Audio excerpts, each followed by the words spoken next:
Hey guys, we're going to read chapter 8 of Hound Dog True. Thank you for tuning in, Miss Lynch's ELA class.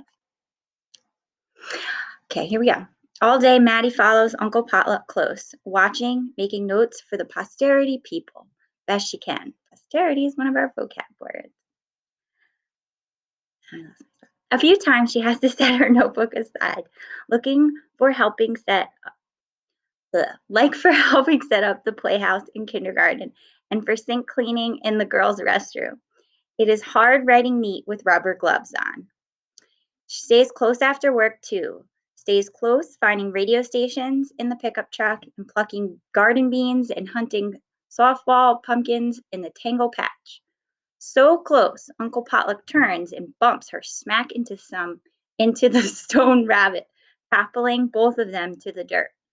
Maddie May, Uncle Potluck says, pulling her back up to standing. I believe you have earned yourself a rest. I'm not tired, Maddie says. Not too tired, anyway. Uncle Potluck sets the stone rabbit to rights, tugs his hat down low. What am I to do? I must do alone, he says.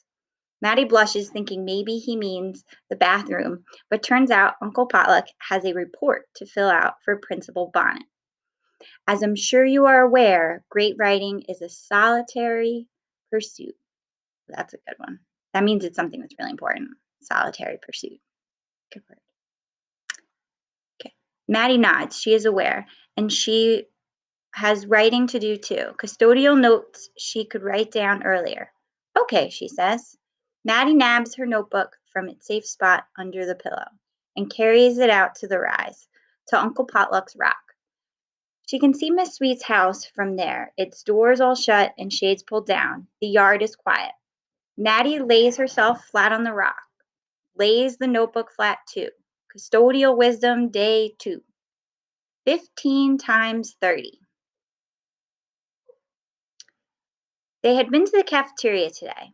You had to go through the cafeteria to get to the big garbage bins outside, and Uncle Pollock had 2 trash cans for emptying. Maddie had tried helping, tried grabbing a handle and rolling a trash can herself, but Uncle Potluck had said no. Said the trash cans were too heavy, and should Maddie try rolling one, she might lose hold and get squished, and then none of her school clothes would fit right. Instead, Maddie followed, looking ahead for the obstacles. She might move from Uncle Potluck's path. There are things you need to know about the Mitchell P. Anderson cafeteria, Uncle Potluck had said.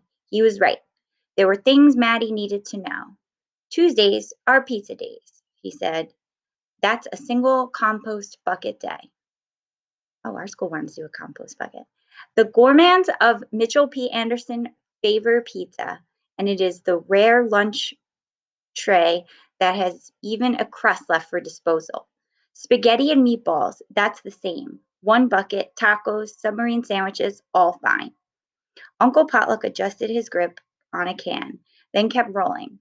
3rd Tuesday of the month, though. That's Hoxatani filet. What's that? Turkey drummets, Chef DeMont calls it. But I have seen him out back on a Wednesday evening, armed with a gopher claw and a 2x4.